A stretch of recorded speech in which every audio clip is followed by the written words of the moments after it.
بسم اللہ الرحمن الرحیم۔ شروع اللہ کے نام سے جو بڑا مہربان نہایت ہی رحم والا ہے۔ حضرت آدم علیہ السلام سب سے پہلے انسان ہیں جن کو اللہ میاں نے دنیا میں بھیجا، اور سب سے پہلے نبی آپ ہی ہیں۔ آپ ہی کی اولاد ساری دنیا میں پھیلی ہوئی ہے۔ آپ کا ذکر قرآن پاک میں 19 بار آیا ہے۔ جب اللہ تعالیٰ نے دنیا کو آباد کرنے کا ارادہ کیا تو اس نے فرشتوں سے کہا کہ میں دنیا میں اپنا ایک نائب خلیفہ بنانا چاہتا ہوں۔ فرشتوں نے کہا، اے اللہ، تو دنیا میں ایسے شخص کو نائب بنانا چاہتا ہے جو خرابیاں کرے اور خون کرتا پھرے؟ ہم تیری تعریف کرنے کے ساتھ تیری تسبیح اور پاکی بیان کرتے رہتے ہیں۔ اللہ میاں نے فرمایا، جو میں جانتا ہوں وہ تم نہیں جانتے۔ اللہ میاں نے حضرت آدم علیہ السلام کو سب چیزوں کے نام سکھا دیے، پھر ان کو فرشتوں کے سامنے کیا اور فرمایا، اگر تم سچے ہو تو مجھے ان کے نام بتاؤ۔ انہوں نے کہا کہ تو پاک ہے، جتنا علم تو نے ہم کو بخشا ہے اس کے سوا ہم کو کچھ نہیں معلوم۔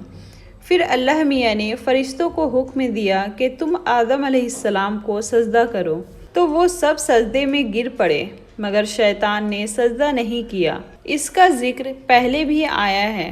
اللہ میاں نے حضرت آدم علیہ السلام سے کہا کہ تم اور تمہاری بیوی جنت میں رہو اور جہاں سے چاہو کھاؤ پیو، مگر ایک خاص درخت کے متعلق حضرت آدم علیہ السلام کو منع کر دیا گیا کہ اس کے قریب حضرت آدم علیہ السلام کو منع کر دیا کہ اس کے قریب بھی نہ جانا، ورنہ تم بھی ظالموں میں سے ہو جاؤ گے۔ اس طرح اللہ میاں نے حضرت آدم علیہ السلام کا امتحان لیا کہ دیکھتے ہیں یہ ہمارا کہنا مانتے ہیں یا بھول جاتے ہیں اور شیطان کے بہکاوے میں آ جاتے ہیں۔ شیطان جو پہلے ہی حضرت آدم علیہ السلام سے ناراض تھا کہ ان کی وجہ سے وہ خدا تعالیٰ کے دربار سے نکلا اور خدا کی لعنت اس پر ہوئی، اور اس نے قسم کھائی تھی کہ میں حضرت آدم علیہ السلام اور اس کی اولاد کو قیامت تک بہکاتا رہوں گا کہ اللہ میاں کا کہنا نہ مانے اور خوب برائیاں پھیلائے۔ وہ حضرت آدم علیہ السلام اور ان کی بیوی حضرت حوا علیہ السلام کو برابر بہکاتا رہا کہ اس درخت کا پھل تم ضرور کھاؤ، اس کے کھانے سے تم فرشتہ بن جاؤ گے، جنت میں سے کبھی نہ نکلو گے۔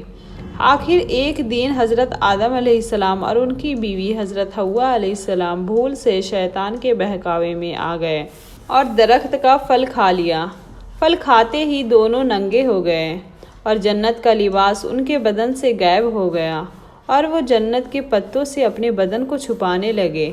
اللہ تعالیٰ نے حضرت آدم علیہ السلام سے کہا کہ ہم نے کہہ دیا تھا کہ اس درخت کے پاس بھی نہ جانا اور شیطان کے کہنے میں نہ آنا، وہ تمہارا دشمن ہے، تم اس کے کہنے میں آ گئے۔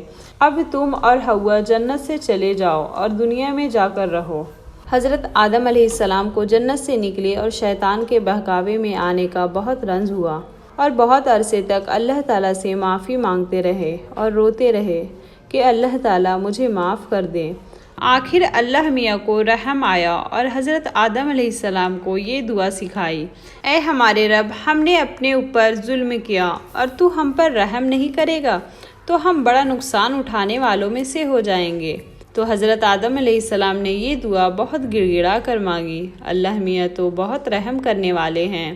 جب کوئی بندہ گناہ کر لیتا ہے اور سچے دل سے توبہ کر لیتا ہے کہ اے اللہ، یہ گناہ تو مجھ سے غلطی سے ہو گیا، آئندہ ایسا نہ کروں گا، تو وہ معاف کر دیتے ہیں۔ چنانچہ حضرت آدم علیہ السلام کو بھی اللہ میاں نے معاف کر دیا، اور پھر کہا کہ تم اور تمہاری اولاد دنیا میں رہو، اور یہ بات یاد رکھو کہ جب میری طرف سے کوئی نبی صلی اللہ علیہ وسلم میری ہدایت لے کر تمہارے پاس آئے تو تم اس کا کہنا ماننا، جو میرے بھیجے ہوئے نبیوں کا کہنا مانے گا اس کو پھر نہ کوئی خوف ہوگا اور نہ غم ہوگا، اور جو لوگ میرے نبیوں کی بات کو نہیں مانیں گے اور ہماری آیتوں کو جھٹلائیں گے وہ دوزخ میں جائیں گے اور ہمیشہ اسی میں رہیں گے۔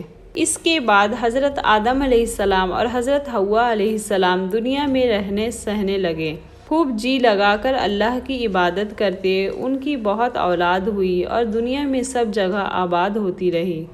حضرت آدم علیہ السلام اپنی اولاد کو یہی بات بتاتے رہے کہ تم کبھی شیطان کے بہکاوے میں نہ آنا، وہ ہمارا دشمن ہے اور ہم کو بری باتیں کرنے کے لیے بہکاتا رہتا ہے۔ ہمیشہ اللہ کی عبادت کرنا، سچ بولنا، کسی پر ظلم نہ کرنا، ایک دوسرے کی نیک کاموں میں مدد کرتے رہنا۔